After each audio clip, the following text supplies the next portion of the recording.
je m'appelle Estelle et je vais vous raconter l'histoire de Stéphane. À 62 ans, suite à un accident vasculaire cérébral, il est devenu aphasique. L'aphasie ? Il n'avait jamais entendu ce mot avant. Depuis son accident, il n'arrive plus à s'exprimer normalement. Les médecins lui ont expliqué que son AVC avait causé une lésion dans l'hémisphère gauche de son cerveau, qui abrite la majorité des réseaux de neurones responsables du langage. Stéphane a rapidement commencé les séances avec l'orthophoniste pour récupérer le plus possible de langage, mais il peine encore à trouver ses mots, dit un mot pour un autre, et ne peut plus échanger avec ses proches comme avant. Ses difficultés à communiquer l'ont conduit à s'isoler. Un jour, son orthophoniste lui parle d'une chorale pour les personnes aphasiques. Elle lui explique que chanter fait appel à des réseaux de neurones un peu différents et souvent mieux préservés qui peuvent soutenir le réseau lésé du langage.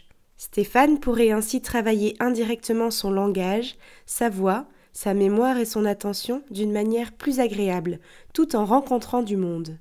Un peu perplexe au début, Stéphane participe à une répétition pour voir. Finalement, il découvre un chef de chœur très compréhensif, qui adapte la chorale aux possibilités des chanteurs.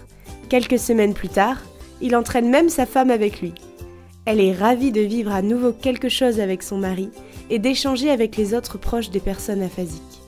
Stéphane a eu beaucoup de chance de tomber sur cette chorale, car en France, il n'en existe que 16 pour environ 300 000 personnes aphasiques. Dans notre étude, nous avons exploré 2 pistes d'explication à la rareté des chorales de ce type.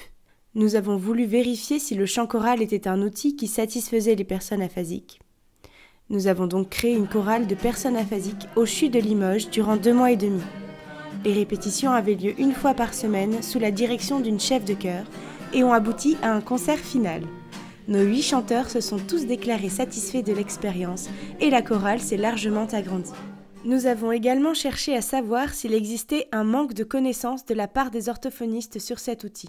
Pour cela, nous avons d'abord mené une enquête de besoins auprès des orthophonistes en France et 400 réponses nous sont parvenues. La plupart des orthophonistes ont affirmé connaître l'outil chant choral. Pourtant, une faible proportion d'entre eux disent en avoir déjà créé une. Devant ce constat, nous avons fait l'hypothèse d'un manque de connaissances pratiques sur la mise en place d'une chorale. Nous avons donc créé un outil d'information sur le chant choral auprès des personnes aphasiques sous la forme d'un site internet. Ce site a été validé par 71 orthophonistes. Il est désormais public et à destination de toute personne souhaitant mettre en place une chorale, quel que soit son métier. Notre travail a donné naissance à la chorale Les Déphasés à Limoges et au site choralaphasie.com qui, nous l'espérons, encouragera la création de nombreuses chorales.